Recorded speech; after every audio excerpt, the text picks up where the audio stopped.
En principio, para empezar, es bueno ir conociendo a las personas que nos van a acompañar en esta charla. Son, como veis, 4 personas, 4 especialistas. Voy a ir presentándolas a mi derecha, al fondo, a vuestra izquierda. Está Sofía Castrillo Quintana, que es jurista en el Centro Penitenciario de Bonxe, graduada en Derecho por la Universidad de Burgos, jurista del Cuerpo Superior de Técnicos de Instituciones Penitenciarias, trabajó en el Dueso y ahora, como decía antes, en Bonxe. Dio clases de orientación asistencia jurídico-penitenciaria y también impartió a funcionarios de prisiones cursos del marco jurídico de aplicación de medios coercitivos, cursos también en los centros de acogida de la Pastoral Penitenciaria de Lugo, y también ha participado en jornadas sobre violencia de género en el Colegio de Abogados de Lugo. Luego tenemos allí, en el extremo, a mi izquierda, a Elena Fernández Montes, que es jurista en la cárcel de Pereiro de Aguiar, licenciada en Derecho. Ella me envió su currículum vitae y en él explicaba que viene de una familia de juristas, que ejerció la abogacía, pero que se dio cuenta que ese no era su camino y que entonces vio dónde podía realizar una vertiente más social del derecho y se dio cuenta que podía hacerlo a través de instituciones penitenciarias, preparó sus oposiciones y ahí está, trabajando en Pereiro de Aguiar. Luego nos explicará ella bien por qué solo podía trabajar en Pereiro de Aguiar. Dice que después de mucho tiempo acabaron aceptándola y que solo podía trabajar en Pereiro de Aguiar. Bueno, a mi lado está Manuel Yugueros Fernández, graduado en Derecho por la Universidad de Santiago de Compostela, voluntario de la Pastoral Penitenciaria en Teixeiro, ha asistido a los internos de ese centro en materias fundamentalmente de extranjería, algo que salió, si recordáis, en el coloquio con Manuela Carmena. Desde 2023 trabaja en la Cáritas Diocesana de Santiago de Compostela en distintos programas como asesor jurídico y ha impartido también diversos cursos relacionados con esta cuestión, ¿no? Y a mi lado está, a la mano derecha está Esther Lora Rodríguez, que es abogada. Su práctica, según ella misma nos ha explicado, incluye todas las ramas del derecho, aunque más concretamente un poco más especializada en derecho penal, vinculada fundamentalmente a la defensa de personas de colectivos vulnerables. También ha trabajado con menores, desafiuzamentos, al gallego, desahucios, y también ha asistido a personas toxicómanas y tiene un compromiso social con el mundo de las migraciones y ha sido coordinador de la ONG SOS Racismo en Vigo. Estas son las 4 personas que nos van a acompañar en esta charla, coloquio, que yo creo que va a quedar muy marcada, no sé lo que opináis vosotros, por lo que dijo esta mañana Manuela Carmena, muchas de las cosas que dijo. Yo me he quedado con lo que podría ser un lema de lo que ella ha dicho, que es la humanización, ¿no? Lo importante son las personas.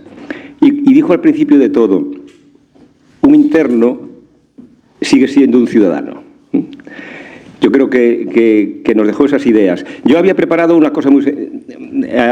gracias a un enlace que me envió ella, pude entrar en una web especializada y vi algunas cosas que me interesaron. Entonces dije, bueno, pues el marco general de actuación es la Ley General Penitenciaria, ¿no?, que es del año 1979, es decir, nace prácticamente con la democracia, aunque ha tenido modificaciones en 99, 2001, 2005, 2011 y 2022.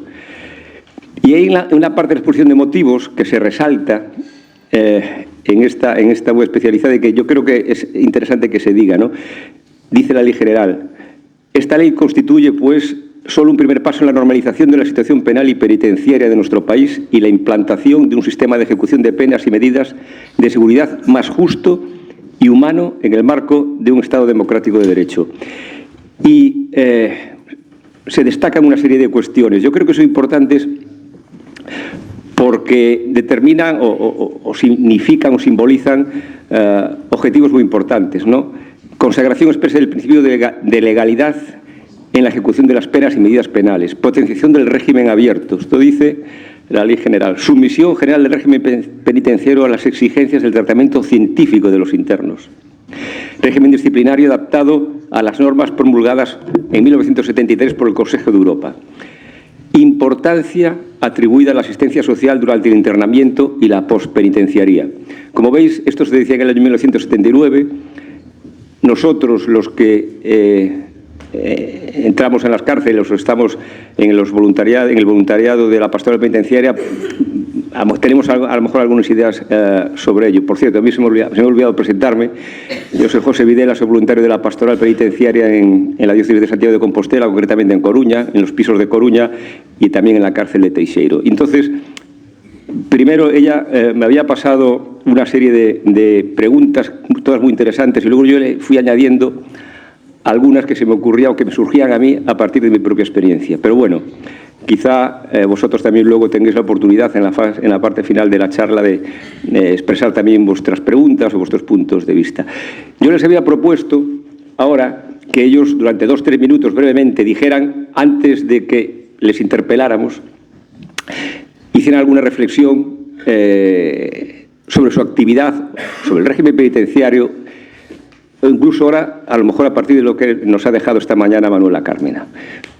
La palabra queda ahora en vuestras manos, ya lo digo brevemente, para luego entrar en otras cuestiones. Quien quiera empezar.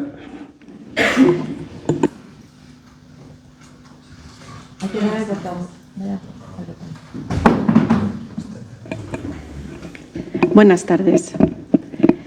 Quiero empezar en primer lugar dando las gracias. No se oye, es que... Vale.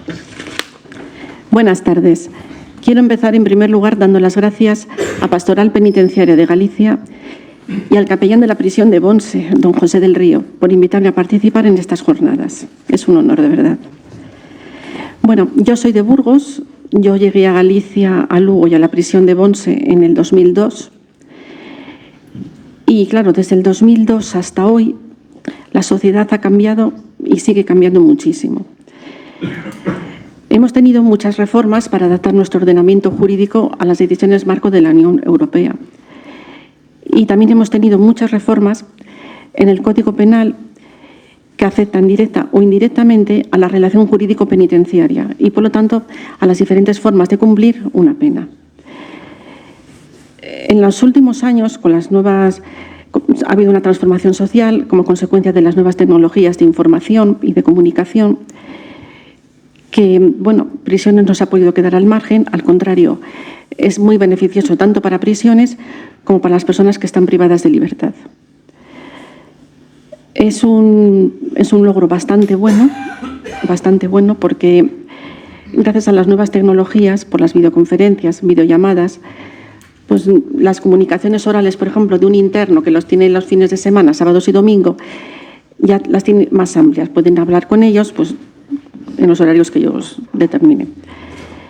Y al mismo tiempo tampoco no hay un número determinado de personas con las que se puede ir a una prisión para tener una comunicación oral. Tú vas un fin de semana, un sábado, un domingo y de tu familia solo pueden ir 4 personas. Ahora con las videollamadas y videoconferencias se hace todo mucho más amplio. Y también con las videoconferencias con los abogados, con los jueces y sobre todo también con la jueza de vigilancia. El año pasado tuvimos una reforma también muy importante gracias también a los medios a las nuevas tecnologías, para que los abogados puedan acceder a un centro penitenciario con su tablet y con su portátil.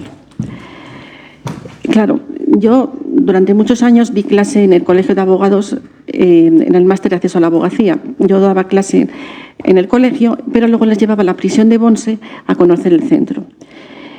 Y a mí, pues casi todos los años me preguntaban los alumnos que si podían ir con su portátil y su tablet a los locutorios. Y claro, pues yo les dije, no, mira, no, eso es imposible, porque ni yo misma puedo ir, ni pasar ni tampoco a interior, ni un móvil, ni un portátil, ni una tablet. Ahora, a partir de esta reforma, los abogados en el Colegio de Abogados podrán solicitar, si quieren entrevistarse con su defendido, si lo desean ellos, una tablet, un portátil. Saben que lo tienen que, primero lo solicitan, si el director se lo autoriza, pues van al centro, Ellos tienen que entrar en el centro con esa tablet, con ese portátil apagado, lo abren en el momento que llegan a los locutorios y también se les permite tener la posibilidad de un despacho sin una barrera física, sin tener un cristal, para poder hablar con sus defendidos. No se puede grabar, claro, y ni tampoco hacer fotos, simplemente entran en el centro y luego posteriormente, cuando termine esa entrevista, salen. Para grabar necesitarían un permiso del director. Con esto, ¿qué quiero decir? Que desde que yo aprobé la oposición en el 2001 hasta hoy, prisiones ha cambiado mucho, yo diría que muchísimo. Y se han mejorado mucho las condiciones de los internos, bastante. Y bueno, son cosas que yo pues, no las estudié cuando preparé las oposiciones y que bueno, han ido surgiendo pues, a lo largo de estos últimos años. Yo creo que la evolución del sistema penitenciario va en camino con la evolución de nuestra sociedad. No me quiero pasar del tiempo. No sé si me he pasado del tiempo. No, está bien, correcto. ¿Quién quiere quién sigue? ¿Tú? Vale. Vale. Bueno, pues buenas tardes a todas y a todos y muchas gracias por permitirnos decir alguna cosilla, ¿no?, sobre este tema. Yo, desde la perspectiva de una abogada que principalmente lo que hace es derecho penal, que indisolublemente va ligado luego al derecho penitenciario, ¿no?, sí que me gustaría poner el centro, no sé si del debate, pero sí de la atención, cuando hablamos del sistema penitenciario, de las cárceles, de las compañeras presas, normalmente lo que nos surge es, sobre todo, las condiciones de los internos y las internas, la falta de recursos, las dificultades de las familias, que es muy importante discutir de estos temas, evidentemente, porque además afectan directamente a las personas que están privadas de libertad, incluso a los trabajadores de las prisiones, ¿no?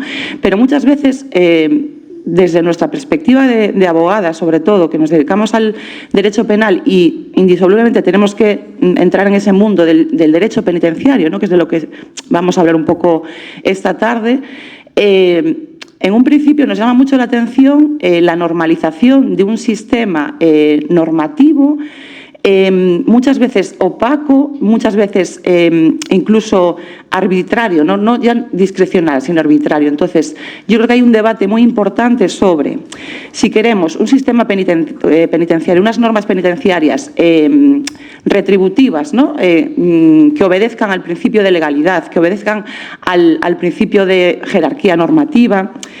Eso nos va a impedir que, bueno, las compañeras juristas lo saben perfectamente, que ese mismo sistema penitenciario pueda ser ajustado, ¿no?, e individualizado científicamente, como dice la ley. La ley nos dice que cada interno tiene que tener su propio plan de tratamiento, que tiene que ser tratado según sus circunstancias personales, ¿no? Y ahí es donde entra la discrecionalidad reglada. O sea, la discrecionalidad de la Administración penitenciaria tiene que estar sí o sí sometida al sistema de legalidad y al sistema de jerarquía normativa. Y lo que nos encontramos muchas veces las abogadas es que eso no está pasando siempre o no está pasando como debería.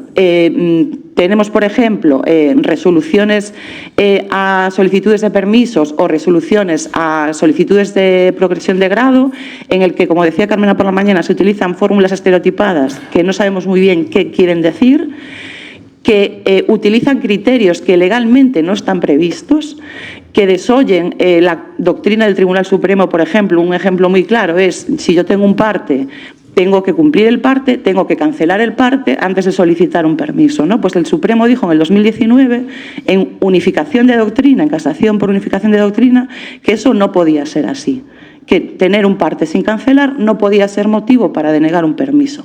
Y sin embargo, yo creo que de los que estamos aquí sabemos que eso sigue pasando. Es un ejemplo concreto, pero yo creo que el debate sobre el derecho penitenciario tiene que ir entre buscar el equilibrio entre la legalidad, las garantías, la motivación. Yo, como persona presa, tengo que saber cuál es la motivación. Lo que no puede ser es que una persona presa que tiene un recurso en el juzgado de vigilancia no pueda tener acceso a su expediente.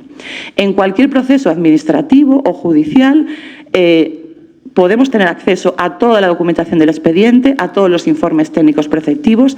Sin embargo, en el derecho penitenciario esto no está pasando y está creando una desprotección, ¿no?, y una vulneración de los derechos más básicos. Es verdad que el derecho penitenciario, o sea, el régimen es administrativo y muchas veces la justificación que se nos ofrece es ese deber de guarda, ¿no?, ese deber de guarda y esa sujeción especial de los presos. Eso es cierto, evidentemente, que existe una sujeción especial, pero también es cierto que las decisiones que toma la Administración Penitenciaria y el juez de vigilancia afectan a los derechos más básicos de cualquier persona, como es la vida, la integridad y la libertad de movimientos, ¿no? Entonces, yo creo que un debate importante es cómo conseguimos que la legalidad no entorpezca la individualización científica y que la discrecionalidad no sea motivo de arbitrariedad más que de discrecionalidad, ¿no? Que seamos capaces de conjugar esas dos variables y, sobre todo, seamos capaces de entender que la seguridad en prisión es una herramienta, no un fin en sí mismo, que no podemos tomar decisiones. Bueno, es mi opinión, es que no se deberían de tomar decisiones tratamentales por motivos de seguridad exclusivamente, porque la ley no lo permite y porque choca con ese espíritu supuestamente, ¿no?, de reeducación o resocialización. Y ya está, ya me cacho. Muy bien, muchas gracias. Manuel. Gracias. Bueno, lo primero, buenas tardes a todos. La verdad no esperaba tanta gente. No esperábamos, creo yo, ninguno de nosotros tanta gente, pero Manuela Carmena pues es como una rockstar, ¿no? Y nosotros pues recibimos también los teloneros. Bueno, no, esos van de primeros, ¿no? Bueno, como decía, buenas tardes, gracias a la Pastoral Penitenciaria por invitarme. Yo pertenezco a ella, también a Cáritas Diocesana. Y como decía José antes, asisto en el Centro Penitenciario de Teixeiro, donde atiendo fundamentalmente a extranjeros. Por lo tanto, me siento un poco intruso en esta mesa, porque no es tanto de penitenciario, de lo que yo querría hablar, sino de la situación de la extranjería en prisión. Decía Sofía antes que la cárcel evoluciona en función de la sociedad y España se ha convertido en los últimos años en un país receptor de migrantes, ¿no?, desde los 90 en adelante. Y ahora mismo estamos desde el 2021 recibiendo también un pico. Bueno, pues esto se traduce en la cárcel, pero la cárcel o el sistema penitenciario no ofrece soluciones. Desde el 20 de mayo, el próximo 20 de mayo, entra en vigor un nuevo reglamento que fue aprobado por el Congreso en noviembre de 2024 y teníamos la esperanza de que las condiciones cambiaran y se atendiera a esta realidad. Sin embargo, nada cambió. Es decir, la persona migrante entra en España muchas veces en situación irregular o incluso si llega a tener una tarjeta de residencia por cualquier motivo, luego entra en prisión y entra en situación irregular o de bien irregular. ¿Qué sucede luego? Pues el abandono absoluto. ¿Por qué? Porque invertimos mucho dinero en la resocialización, pero si luego esa resocialización no hay unas condiciones materiales para aprovecharla, pues ya me dirán ustedes de qué sirve. Y un poquito me gustaría que se introdujera el elemento de extranjería, si José me deja, ¿no?, en esta charla, porque creo que son los grandes olvidados y, como dijo Manuela Carmena y recordó José ahora, también son ciudadanos, ¿no?, en sus países de origen y aquí.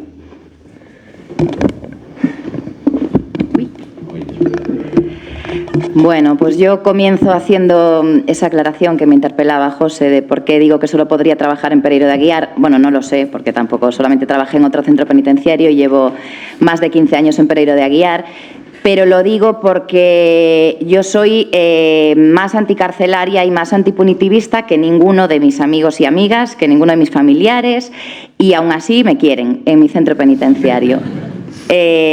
Quizás me costó años que nos entendiéramos entre todos, pero hoy yo siento que soy muy aceptada entre mis compañeros y que tengo una opinión que podría resultar muy subversiva o que cuando alguien me escucha nadie podría imaginar que trabajo en una prisión. Y mis compañeros no solamente me aceptan, sino que me piden mi opinión y puedo decirla y puedo hablar en una junta de tratamiento.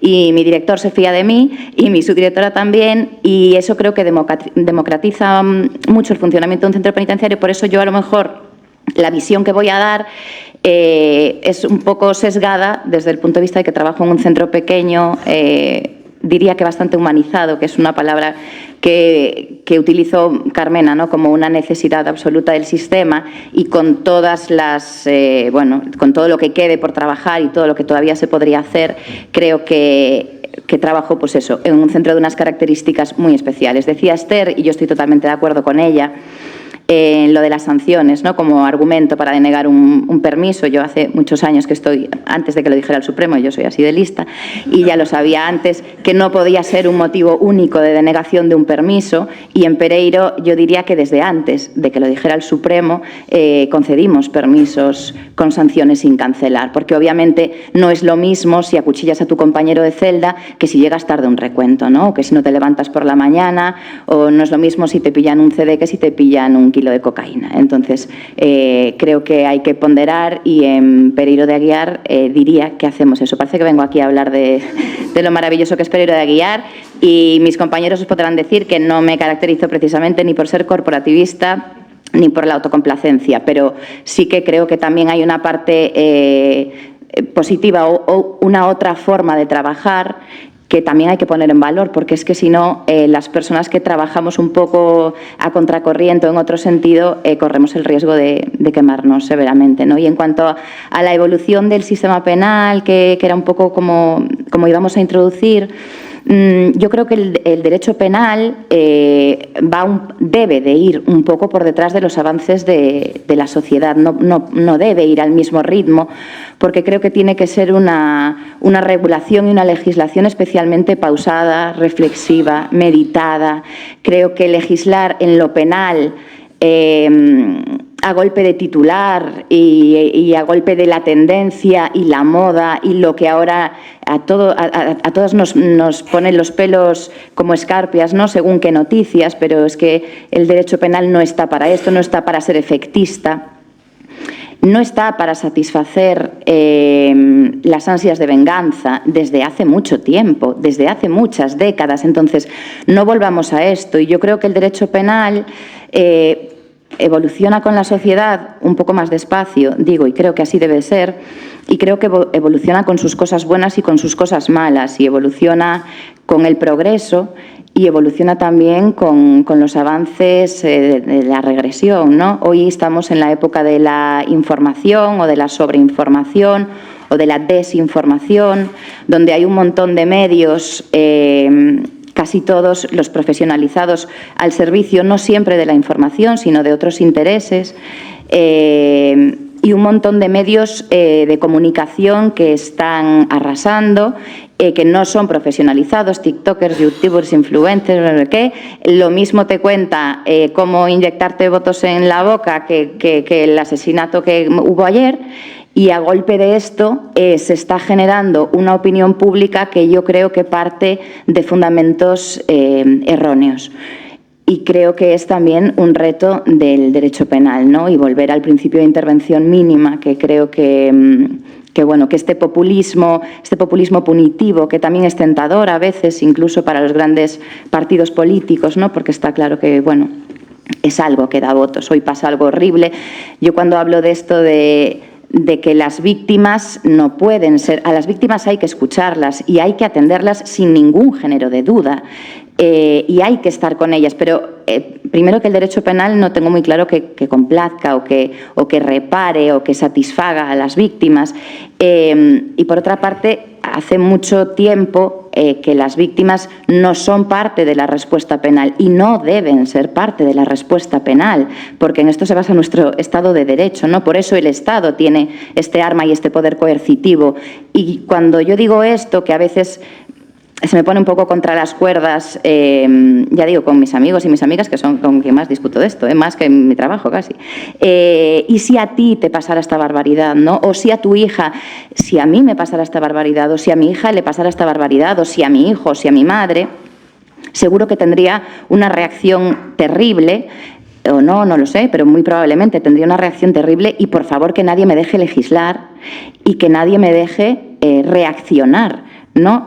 Reaccionar institucionalmente, o sea, que me escuchen, que me acompañen, pero que no me dejen ser parte de la formulación de la respuesta penal, porque ese día estaremos, creo que, perdidas y perdidos. Vale.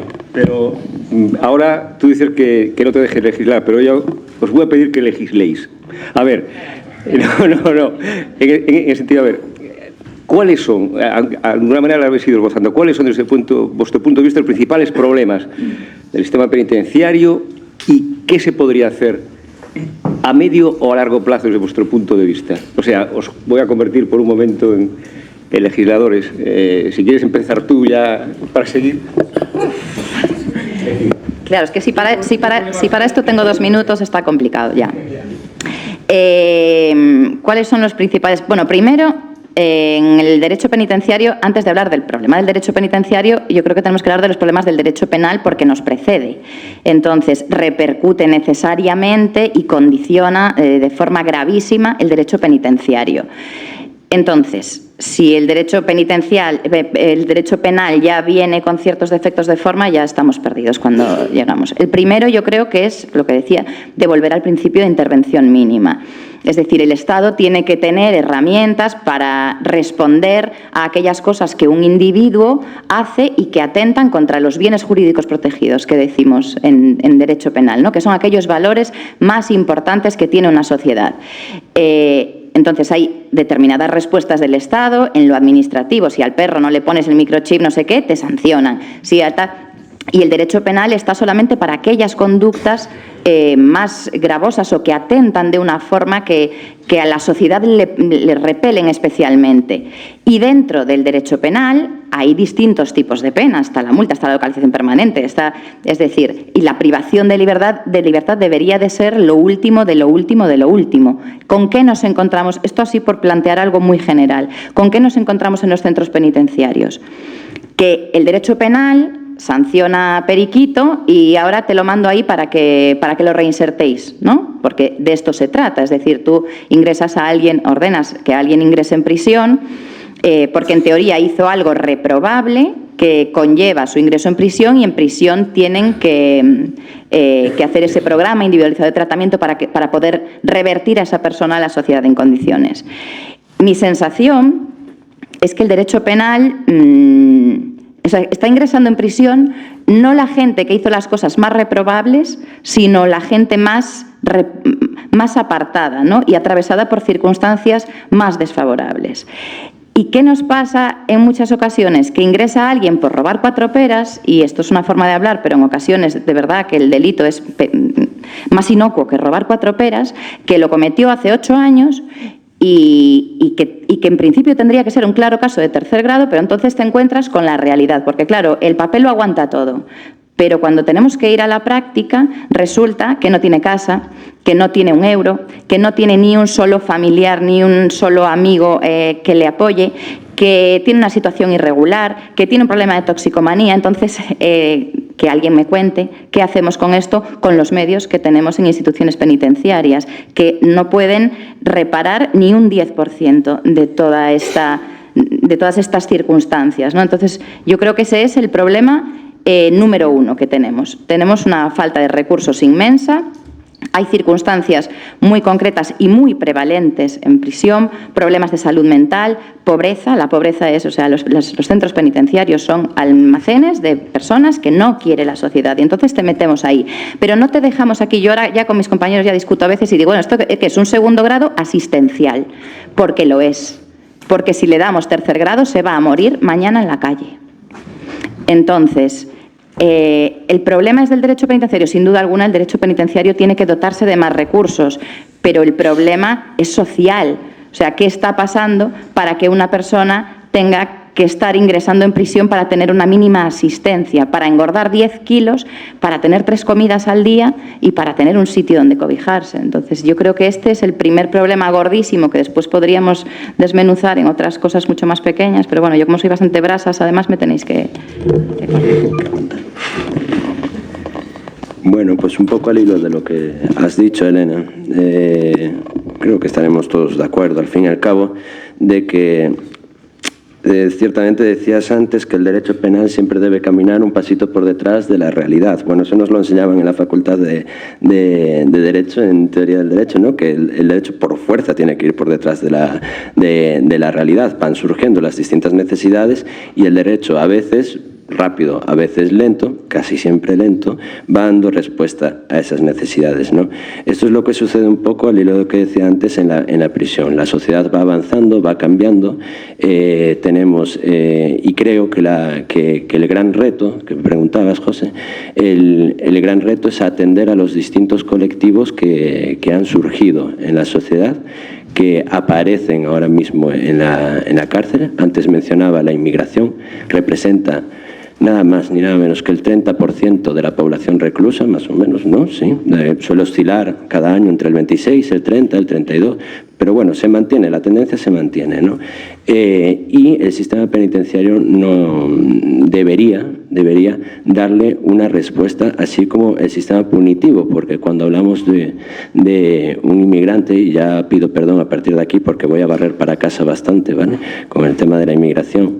Cuando un inmigrante es penado, se le pena la privación de libertad sin tener en consideración cuáles son sus circunstancias, y sus circunstancias son muy distintas y en función de su procedencia y también del destino. No es lo mismo una persona procedente de África, pero incluso procedente de África del Norte o del Sahel, o una persona procedente de Latinoamérica. Es decir, las condiciones en las que viene, las condiciones materiales de las que parte son totalmente diferentes. Cuando se le pena, pueden pasar dos cosas. Una, ingresas en prisión, o dos, ingresas en prisión pero se te sustituye la pena por expulsión. Vale. Luego entraremos, supongo, un poquito más en esto, pero la realidad es que si las penas, el artículo 25 de la Constitución consagra que las penas deben de ir a la resocialización y la reeducación, no sé yo dónde está la reeducación de expulsar a alguien, y máxime cuando es imposible expulsarlo porque el derecho depende de un sistema coercitivo detrás. Si no hay un sistema coercitivo, es decir, la potencial posibilidad del uso de la fuerza para su cumplimiento, entonces no existe básicamente. Y esto, el Estado puede obligar a un ciudadano, puede mandar a la policía, a cualquiera de nosotros a que cumplamos, pero esto con los países no funciona igual.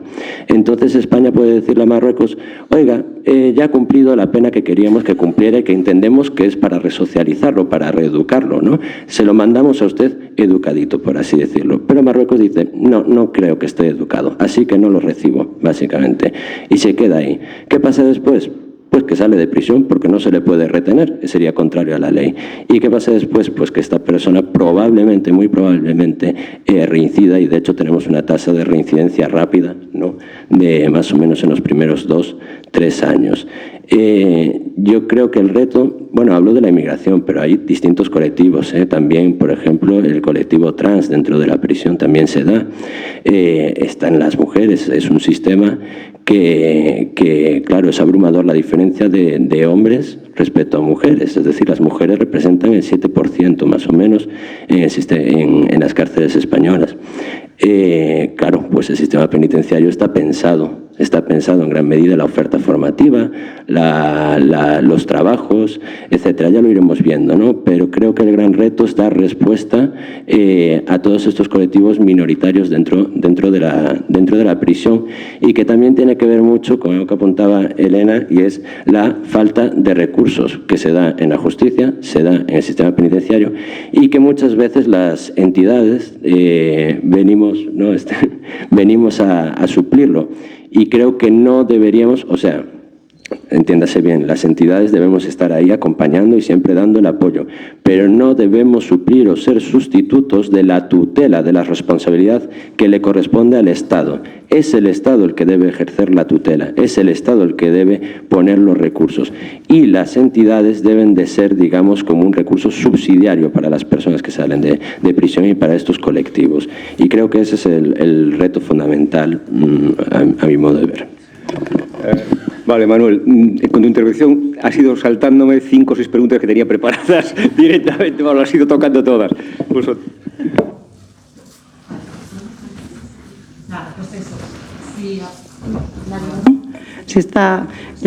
Si estamos hablando de problemas principales del derecho penitenciario, yo estoy de acuerdo con Elena, vamos, al 100% de que esto va ligado, sí o no, al derecho penal, ¿no?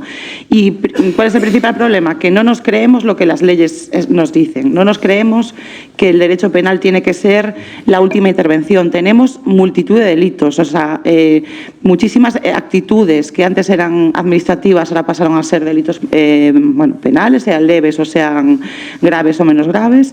Tenemos unas penas altísimas, tenemos unas penas larguísimas que hacen que cualquier objetivo de resocialización, reeducación sea completamente imposible por muchos esfuerzos que hagamos los agentes, ¿no?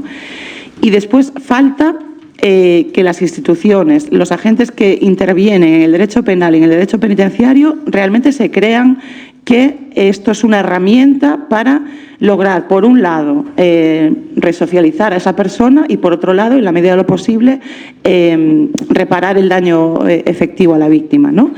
Lo cierto es que estamos en esa ola que decía Elena, punitivista, en la que buscamos el apoyo máximo de la sociedad, o el apoyo unánime de la sociedad que requiere castigo, castigo y castigo, que dice que, escuchamos, no es que cometió tal delito y solo le cayeron 7 años.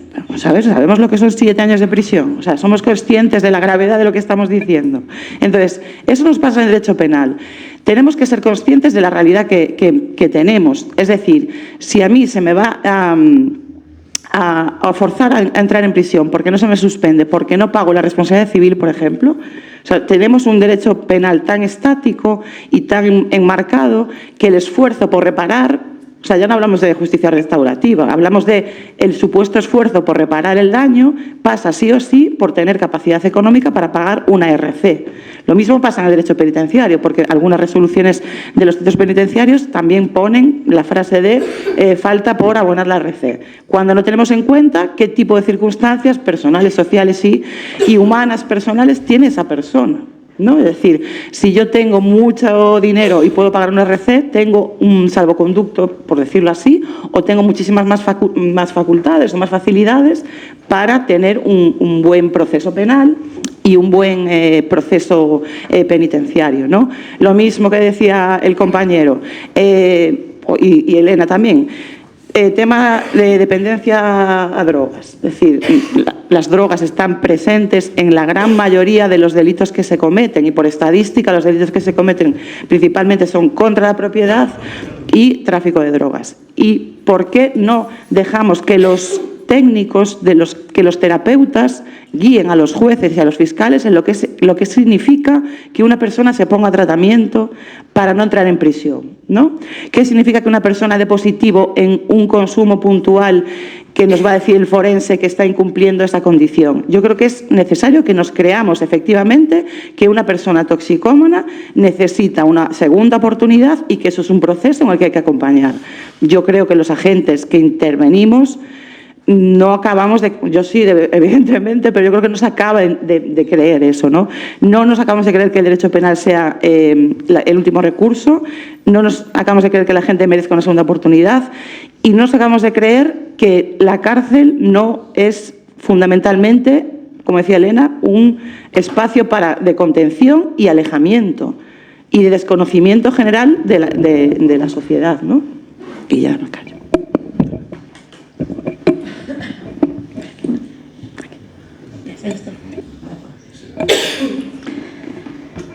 Bueno, pues yo creo que problemas hemos tenido...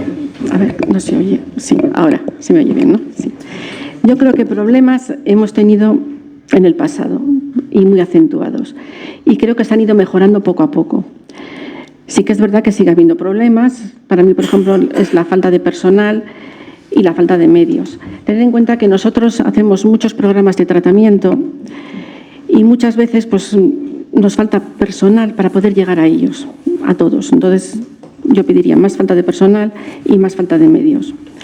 Cuando un interno o interna entra en un centro penitenciario, y además os lo digo porque yo veo ingresos,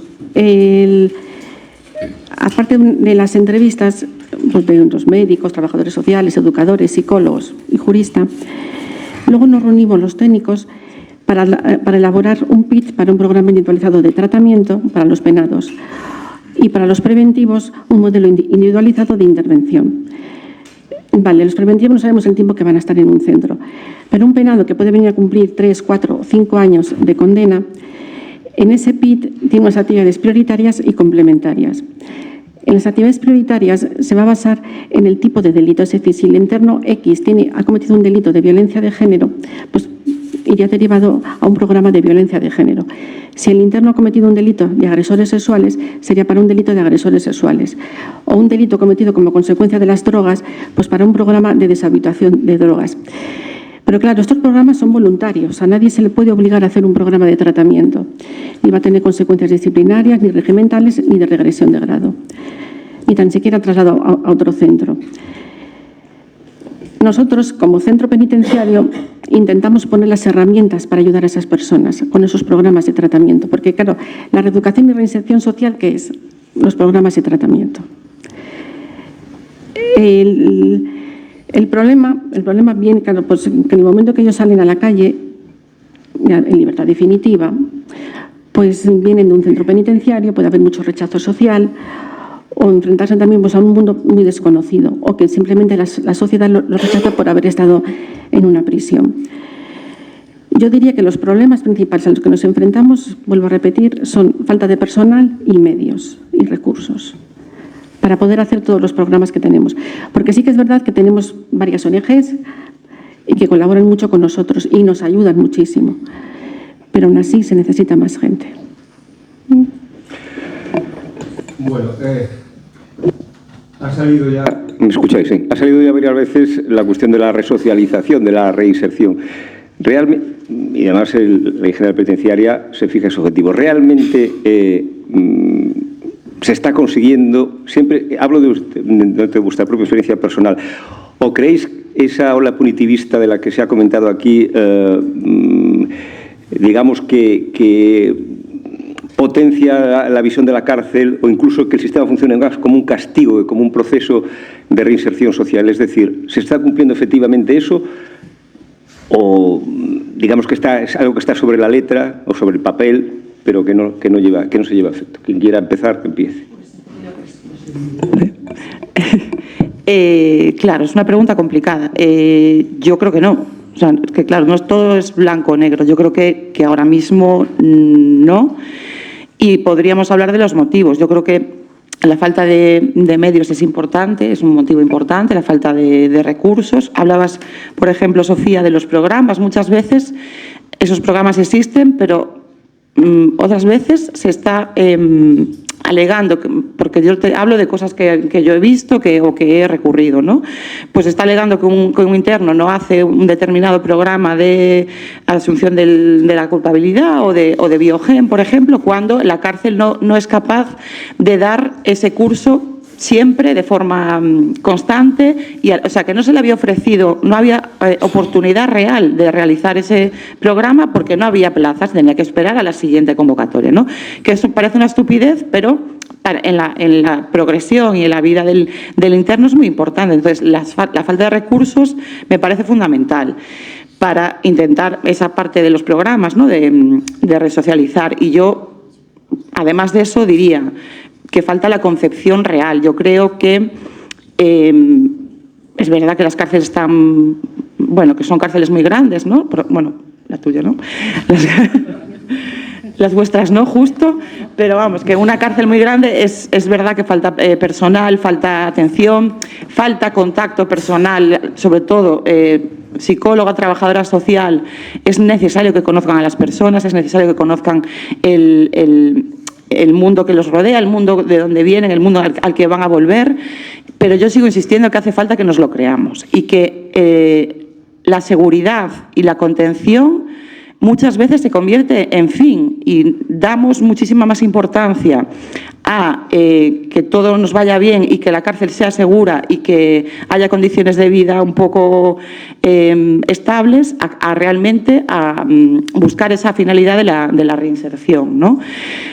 Y vuelvo a repetir, yo creo que la opacidad en la que se desenvuelve el mundo penitenciario es buena muestra de que algo no estamos haciendo bien, porque si la cárcel fuese un sitio de reeducación y resocialización, tendría que estar abierto a cualquier iniciativa, a cualquier persona, tendría que estar colocados no en medio de la nada para que no se los vea ni molesten, tendría que ser mucho más abierto en cuanto a quién puede entrar, quién no, qué se puede hacer, qué no. Yo creo que muchas decisiones que provocan esa opacidad están motivadas por un tema de seguridad. Entonces, si yo, toda mi finalidad en el tratamiento de los presos, busco la seguridad o la contención, la reeducación se va a ir para atrás. Entonces, yo creo que ¿el problema cuál es? Pues yo creo que hay que creérselo, ¿no? Es decir, es verdad que hay falta de medios, falta de personal, falta de recursos, la administración que siempre va lenta, pero, jolín, las que estamos aquí todas sabemos cómo funcionan las prisiones. Entonces yo creo que hay que arrojar luz y taquígrafos al funcionamiento de las prisiones para que efectivamente sea real y sea una herramienta efectiva para poder resocializar a las personas.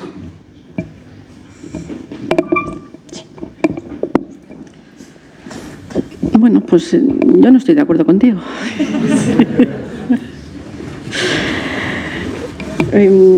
A ver, para mí el derecho penal, el sistema penal, ni es opaco ni es arbitrario. El penitenciario, perdón. Ni es opaco ni es arbitrario. No lo veo. Se ofrecen todos los medios. Perdón, así, ya. Yo creo que no es ni opaco ni arbitrario, se ofrecen todas las posibilidades y muchas de ellas, vuelvo a repetir, el interno todos los programas son voluntarios, a nadie se le puede obligar a hacer nada, ningún programa de tratamiento, lo quiere hacer bien y si no, no. Pero claro, luego también pues vienen las consecuencias de cara a un permiso, de cara a un posible tercer grado o una libertad condicional. Me parece muy bien que el interno no quiera hacer nada porque es una cosa voluntaria. Pero es que luego tienes, por ejemplo, en un delito de agresión sexual, vamos a poner una persona X que tiene una condena de 13 años por una agresión sexual y luego tiene 5 años de libertad vigilada.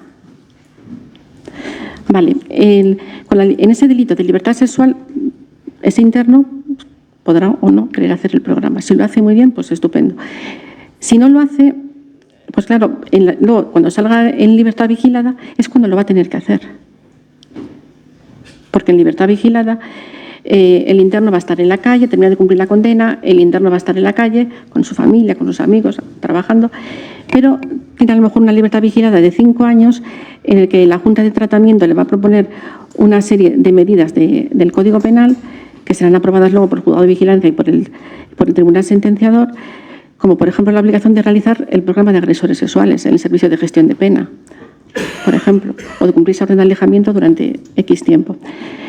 ¿Qué ocurre? Que si no lo hace, pues bueno, pues estaríamos hablando de otro delito, de un quebrantamiento de condena, del artículo 468. Yo no creo que el derecho penitenciario sea opaco y arbitrario. Yo creo que intentamos con todos nuestros medios, los que tenemos, hacer todos los programas que podemos y bueno, yo creo que está así bien. No lo considero.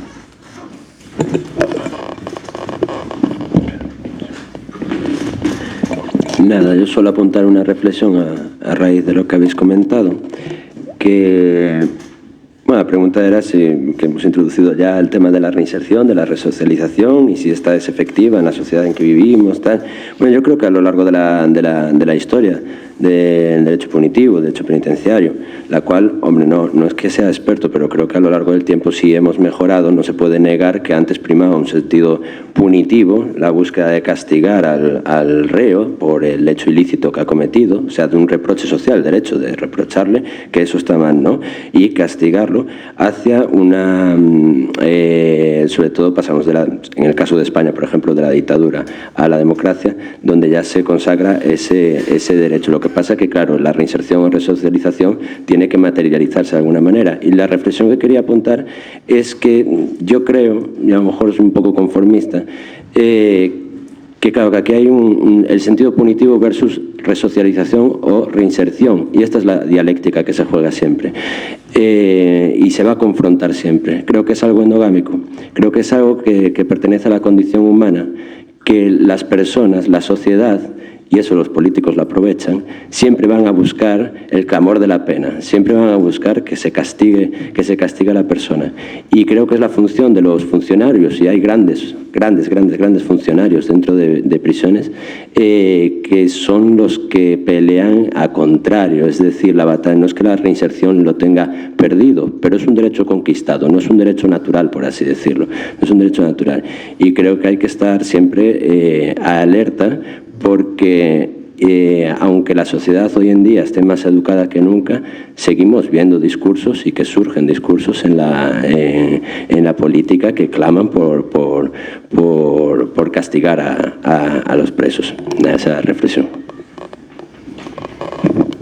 Pues, no sé, porque ya son tantas ideas las que tengo y tantas cosas las que quería decir que no me voy a acordar de ninguna. Yo creo que en general la modernidad y el avance de la sociedad es que queremos, digo que ahora está en cuestión por lo que comentaba al principio, pero creo que queremos y que el sistema busca la resocialización, pero creo que venimos de una tradición cultural castigadora y que el castigo sigue ahí en el imaginario público y de la sociedad, y que estábamos avanzando en el buen camino y ahora mismo pues no sé si este avance está en cuestión, ¿no? Por esto que hablábamos de la desinformación, del populismo y de lo fáciles que son algunos mensajes. La institución penitenciaria yo también creo que debía de ser más abierta, como dice, de hecho, el propio reglamento en su preámbulo, ¿no? Abrir las prisiones a las sociedades. Y es que la Ley Orgánica General Penitenciaria y el reglamento son bastante modernos. Ahí donde la Ley Orgánica General Penitenciaria es la primera ley orgánica de la democracia. O sea, acabamos de salir de una dictadura y se hizo ya una ley que oye, bueno, de hecho ahí sigue, ¿no? Desde el año 79. No digo que no haya que reformarla, pero una vez más, claro, yo hablando desde mi centro, en mi centro hay jornadas de puertas abiertas todos los años a las que estáis todos invitados e invitadas. Vienen alumnas de prácticas, en mi despacho se acaban de ir 2, pero vienen 2 en cuanto termine el mes. Los educadores tienen cada 2 por 3, 3 o 4. Es un centro donde hay muchísimas entradas y salidas, entonces creo que quizás a lo mejor sí como experiencia, valdría como experiencia o como evidencia de que abrir más la prisión a la sociedad no genera, claro que genera ciertos problemas de seguridad, pero yo creo que compensan el tener pues es un centro más amable y más humano. Y creo que a veces resocializamos lo que podemos porque tenemos los medios que tenemos. Es que insisto, es que llegue a prisión y que esta persona que era más pobre que las arañas deje de ser pobre. Pues no sé, que alguien me diga cuál es ese programa para dejar de ser pobre. O que alguien que viene después de unas vivencias súper traumáticas de su infancia, con parentalidades, ya no digo negligentes, sino a veces violentas, con un daño, ¿qué hay? ¿Qué tenemos para tratar ese daño? ¿Qué programas hay? ¿Cómo se puede revertir eso? No sé ni siquiera si hay algo para revertirlo, pero desde luego si lo hay, es algo súper intervencionista que requeriría, yo no sé qué cantidad de psicólogas, de trabajadoras sociales, y os cuento la dotación que tenemos en mi centro penitenciario, donde las trabajadoras sociales están todo el día en el módulo y las psicólogas están todo el día en el módulo, claro, pero supongo que se llega a donde y tienen que tratar a las prevenciones de suicidios, a las prevenciones de sobredosis, es decir, que es una cuestión de matemáticas pura, ¿no? Con los medios que hay es absolutamente imposible la resocialización, y después hay sitios donde yo creo que se hacen más esfuerzos, donde todavía hay cierto espacio para la creatividad y para que la gente haga cosas fuera de lo que son estrictamente sus funciones. Yo escucho a veces historias que me cuentan los propios internos e internas de anécdotas, ¿no?, con funcionarios, de cómo un funcionario reacciona ante cómo es capaz de aplacar a una persona, por ejemplo, en un brote psicótico, sin utilizar la más mínima fuerza coercitiva. Cosas que os podría contar si no fuera porque me voy a poner a llorar, y entonces no lo voy a hacer, pero de verdad que hay historias maravillosas que no se ponen en valor y que eso no está protocolizado. Es decir, al final ese funcionario de prisiones, tú lo que tienes que hacer es abrir y cerrar puertas. Cuando hay personas también, hay personal que ha vivido cosas terribles que nadie debería vivir en su puesto de trabajo. Yo creo que atender al personal penitenciario y ponerlo en valor es una parte esencial de que exista dentro un tratamiento y después, bueno, pues todo eso que decíamos, ¿no? Las situaciones de irregularidad, cómo una persona en situación irregular va a tener un trabajo legal, o sea, es que es un oxímoron, ¿no? ¿A qué se va a dedicar? Pues obviamente a algo ilegal y dentro de lo ilegal, pues, y si encima no tiene red y si encima tal, es que claro, es una losa tras otra y después creo que hay una barrera inmensa para la resocialización, que es lo que decía Esther. Tenemos un Estado, esto otra vez como en los medios de comunicación, ¿no? Tenemos uno de los Estados más seguros de la Unión, e incluso también a nivel internacional, con un nivel de encarcelamiento bastante elevado, con unas penas muy largas. La gente puede estar más de 20 años en prisión. Yo no sé si sabíais esto, pero antes de la permanente revisable. Nosotros, yo os hablo, un interno mío, después con la triple le quedó algo mejor, pero tenía la definitiva en 2058, por robos. Ninguna violencia y ninguna intimidación en ninguno de los robos. ¿Qué proyecto? ¿Qué se va a hacer? ¿Qué proyecto de reinserción se va a hacer con una persona que tiene la libertad definitiva en 2058? Si es que no es posible. Al final, yo creo que también lo que hacemos en prisión debería de tener una repercusión en el orden penal. Bueno, hablaremos más, supongo, o no sé si sobre otras cuestiones del derecho penal que yo creo que son esenciales, como es la falta de garantías. No hay derecho de defensa dentro de prisión, pero bueno, eso igual aludimos más adelante, entonces no me voy a meter ahora en estos jardines. Sí, vale, muchas gracias, Nora. Vamos a ver si... Voy a plantear una serie de preguntas a raíz de lo que habéis dicho. A ver, has aludido a la prisión permanente revisable. Hablo desde el punto de vista de un lego. Si yo me cojo la vigilancia penitenciaria que me dice que el fin último o es la resocialización, ¿cómo se casa eso con la prisión permanente revisable? Que además sabemos que popularmente es fácilmente vendible contra delitos especialmente sangrientos, pero entonces estamos condenando, ya no hay resocialización posible, una permanente revisable. Es decir, hemos decidido lo que decía Carmena, que ya no podemos hacer nada con él. No sé si he provocado algún tipo de... A ver.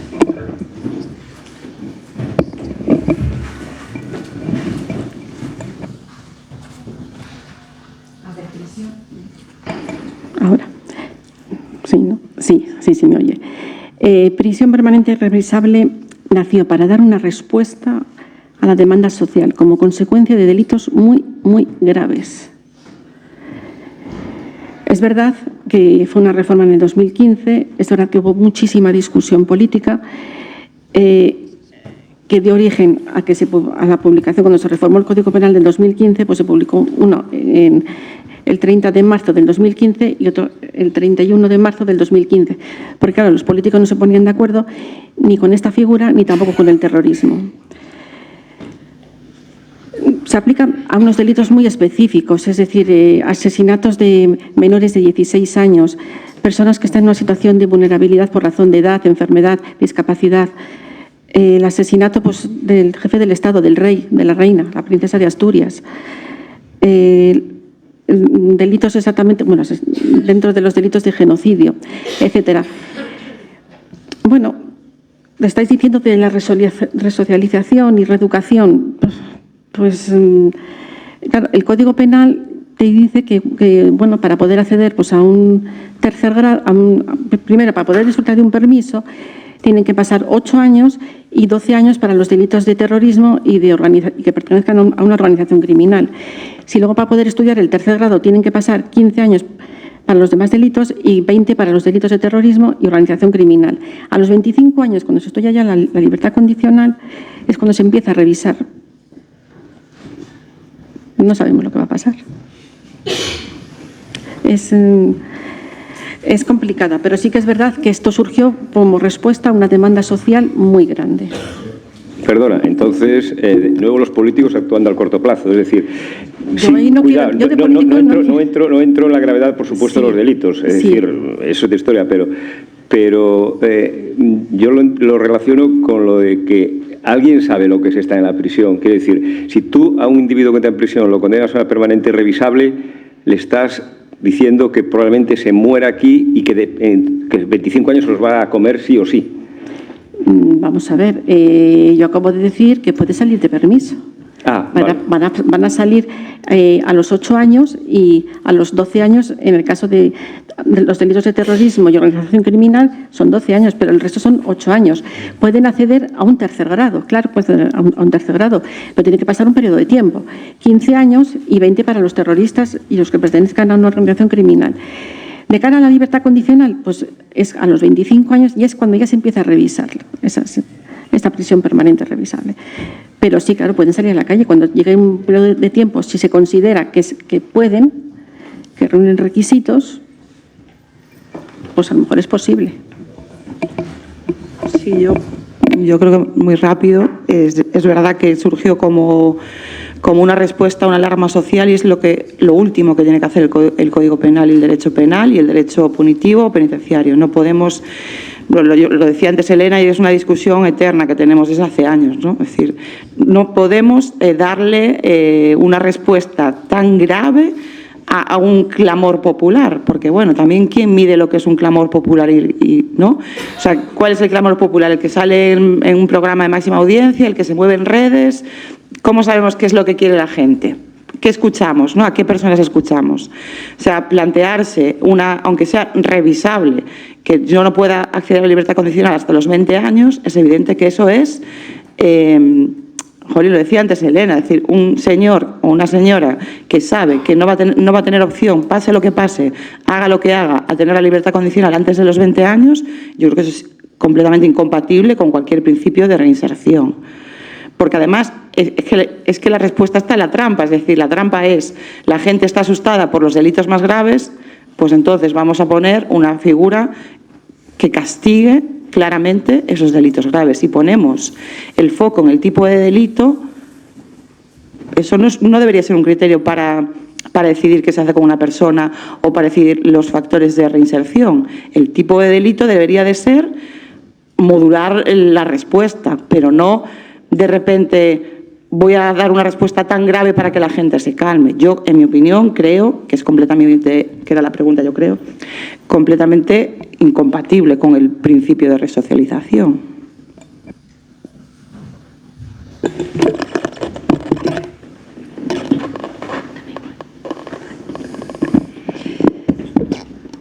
Bueno, yo ya seguro que ya lo intuíais, no estoy muy de acuerdo con la permanente revisable. Me parece que sí, que es antirresocializadora y me parece lo que hablábamos al principio, ¿no? Que es algo que surgió a golpe de ese populismo definitivo, porque a alguien le parece que son pocos 20 años de prisión, 30 años de prisión o 40 años de prisión que ya contemplaba el Código Penal antes de la reforma de 2015. Ya existían penas así de graves. Lo que pasa es que yo creo que es una cuestión de satisfacer, o sea, la inseguridad se puede satisfacer invirtiendo recursos para que... Lo que pasa es que, claro, eso se ve como más a largo plazo, ¿no? Y después que es que yo no he encontrado estudios y los que he encontrado dicen que no existen estudios que constaten que el endurecimiento de las penas tenga un impacto real en la reducción de la criminalidad ni de la reincidencia.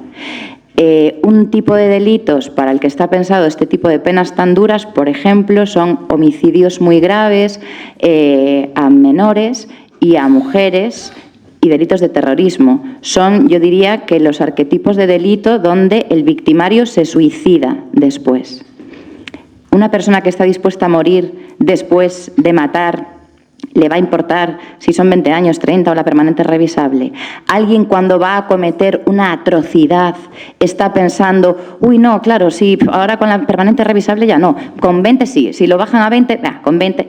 Es decir, yo no creo que exista ese proceso intelectual en nadie que va a cometer un delito de una entidad, un delito tan grave como los que hoy conlleva la permanente revisable. Entonces, me parece que es una medida que está medida más electoralista o más pensada para calmar conciencias y a ver si así aplacamos un poquito, tal, que como una medida que realmente, bueno, en Estados Unidos, ¿no? O sea, ¿qué índices de homicidios por 100.000 habitantes hay en Estados Unidos? Pues 5 veces creo que es el de España, y hay pena de muerte.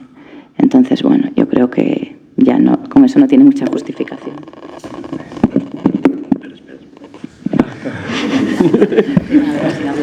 Sí, no, simplemente yo creo que hay una pregunta básica con esto de la prisión permanente revisable, y es si, bueno, yo creo que nadie se engaña que la prisión permanente revisable fue una respuesta, como dicen mis compañeras, política, ¿no?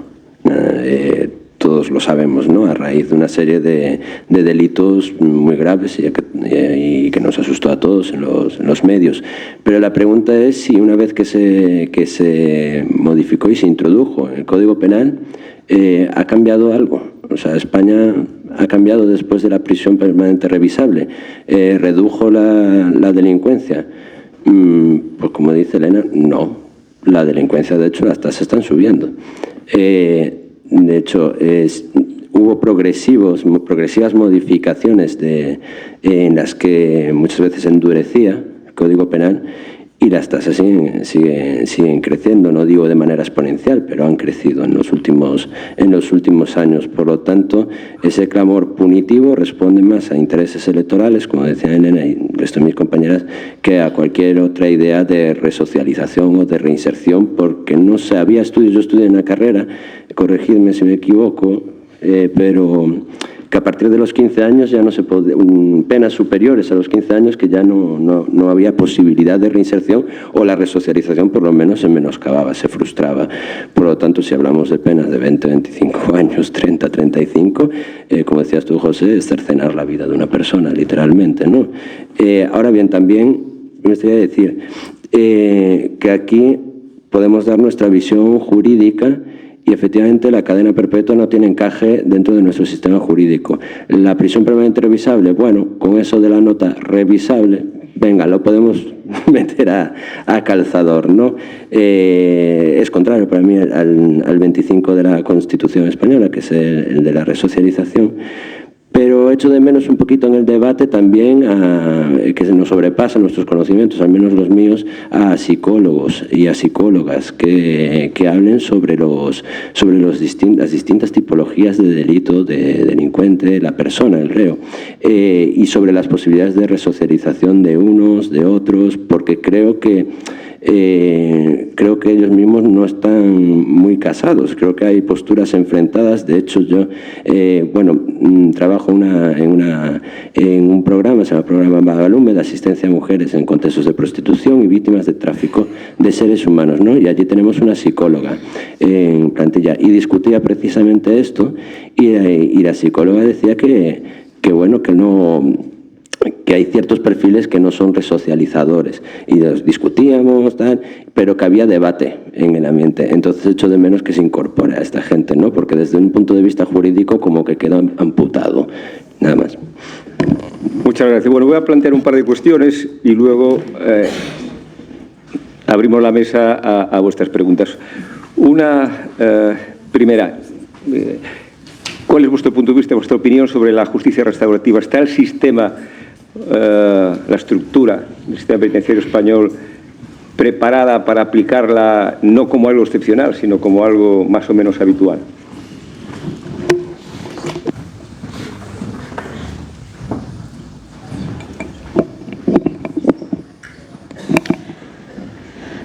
Bueno, pues para mí personalmente justicia restaurativa es una idea estupenda, muy bonita. Pero también digo que es muy difícil de llevar a la práctica, que no se aplica a todos los delitos, no se puede aplicar a los delitos de violencia de género ni de agresores sexuales. La justicia restaurativa, bueno, la tenemos en el Estatuto de la Víctima del 2015, en el artículo 15, en el que a través de talleres restaurativos pues se va a trabajar primero con el interno, todo voluntario, por supuesto, tiene que ser voluntario, y después se va a hablar también con la víctima, si también quiere. llegar luego a un proceso de mediación que también es muy difícil porque se pueden apartar en cualquier momento, no decir que ya no quieren seguir, y todo es complicada. Yo hace unos días vi una película en televisión, en el canal de Netflix, que se llama Maisabel. Y refleja muy bien, no voy a contar la película porque si alguien la quiere ver no quiero estropearlo. Pero si tienen oportunidades de verla, merece la pena.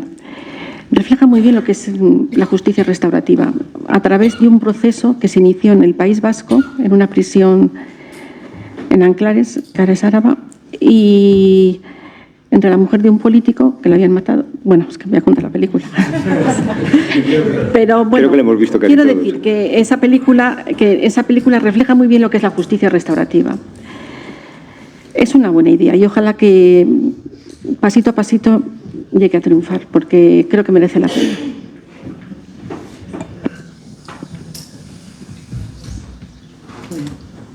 Yo creo que deberíamos aspirar a un modelo que no fuera simple delito-castigo, ¿no? Y la justicia restaurativa yo creo que es una opción perfectamente válida, pero que estamos me iba a decir una cosa, en pañales, eso. O sea, nos falta mucho que hacer. Yo creo que cuando se habla en el Estado español de justicia restaurativa estamos hablando más de mediación penal, que no es lo mismo. Es decir, la justicia restaurativa tiene en el proceso una parte de mediación, pero no podemos confundir lo que es la mediación penal, que a los penalistas, cuando se empezó a hablar de mediación penal, nos dio un miedo terrible, las posibles confrontaciones con el derecho de defensa. Bueno, nos dio un poco de miedo. Primero porque tenemos la cabeza muy cuadriculada, de esto es así, ya está. Y después porque se plantea, la mediación se plantea sobre la base de las expectativas y las necesidades de la víctima, ¿no? Y de la asunción de la responsabilidad del infractor desde un punto de vista casi moral, que yo creo que hay que evitar ese tipo de cosas.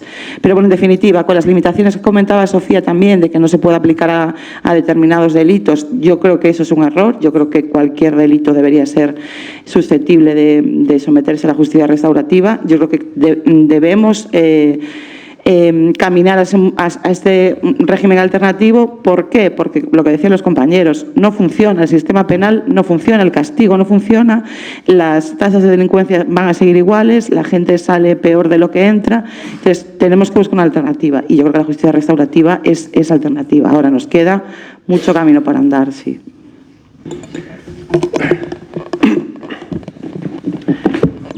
Bueno, la justicia restaurativa, en primer lugar, no significa que se sustituya la pena o que no se cumpla la pena, obviamente, ¿no? El reo va a cumplir la pena en prisión, pero a mí me parece muy satisfactoria la idea de introducirla, porque implica que víctima y victimario se dialoguen y que haya una asunción por parte del victimario de la responsabilidad y que pueda ver las consecuencias. En ningún caso puede ser malo que alguien asuma las consecuencias de sus actos, y de hecho forma parte de la resocialización y se recoge así, ¿no?, en la legislación.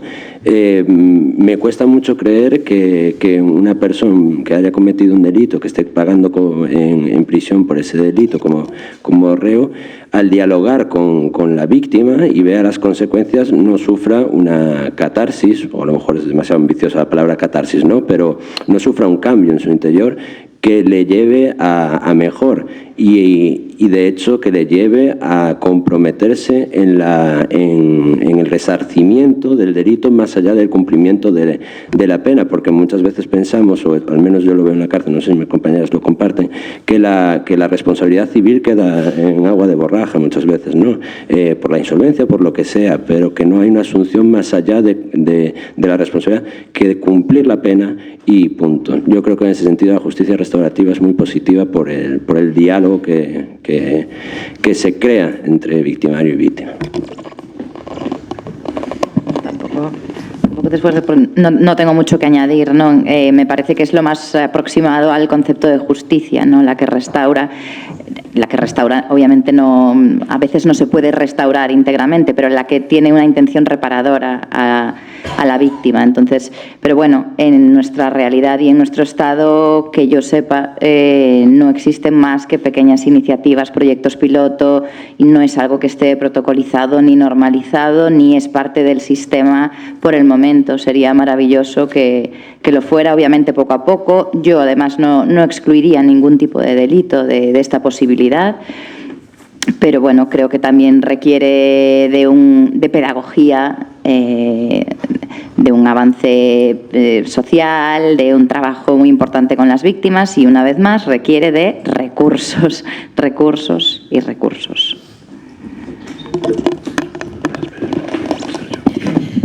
Otra cuestión, saludo en algún momento, en una de las intervenciones, a la cuestión de la mujer en las cárceles, ¿no? El número de mujeres en las cárceles es inferior al de hombres. Esta mañana hablaba Manuela Carmena de los avances de la mujer en su incardinación social, en su papel en la sociedad, pero también de vez en cuando leemos, y te lo cuentan, internas, que su vida no es exactamente igual en la cárcel a la de los hombres, en el sentido de que perciben menos oportunidades o una cierta discriminación. No sé si es una visión correcta o no. ¿Es más difícil la vida para una mujer en la cárcel o tiene más dificultad para resocializarse, si quiere, que un hombre?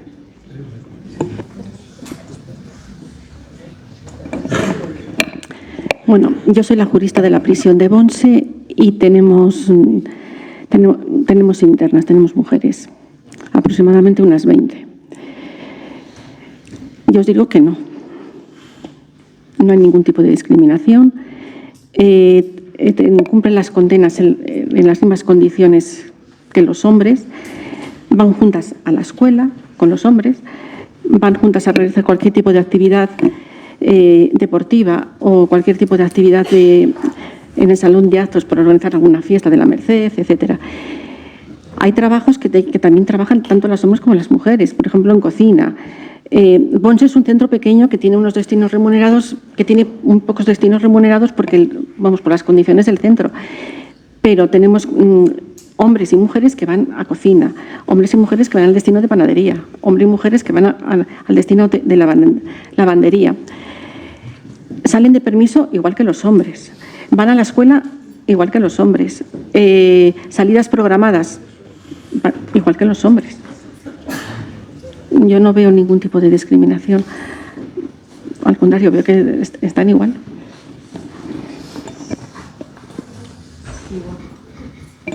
El tema es que, claro, yo creo que ahí las diferencias igual vienen marcadas por el tamaño de las prisiones, supongo. Me parece a mí, igual que hablábamos antes. Porque, claro, es verdad que una cárcel como Alhama, que tiene 15, ¿no?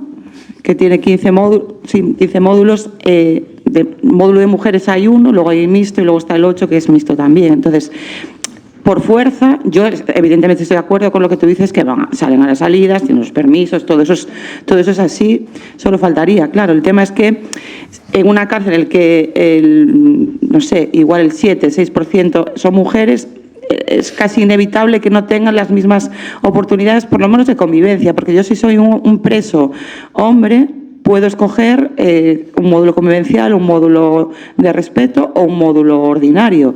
Si yo me quiero ir al 9, o sea, el módulo de mujeres o al mixto, claro, el mixto ya es otra cosa porque ahí la cárcel escoge, nos deja compartir a unos y otros, no, pero el módulo de mujeres hasta hace poco era una mezcla de todos los módulos. Porque, claro, si solo hay un módulo para mujeres, ahí van las mujeres que querrían estar en un convivencial y las mujeres que quieren estar en un ordinario, con los problemas de convivencia que eso puede generar. Porque si yo soy un hombre, puedo escoger un convivencial de deportes, de estudio, de no sé qué, o decir, no, mira, yo quiero un ordinario, no me molestes. Y las mujeres no pueden hacer eso. O sea, yo creo que al final igual depende de las condiciones internas. No quiero yo aquí hablar, yo solo conozco lo que pasa en Alhama, así un poco más por dentro, ¿no? Entonces yo creo que igual depende un poco de las dimensiones de las cárceles, sobre todo, ¿no? Y luego, aparte de participar en actividades o lo que sea, también habría que ver si las actividades que se ofrecen, qué tipo de actividades se ofrecen para ellas y para ellos no. Yo creo que habría mucho que decir, porque yo creo que evidentemente están en igualdad de condiciones en muchas cosas, pero que habría que reformular eso, porque yo creo que hay cosas que sí que ellas están como doblemente penadas, ¿no? Sí, sí.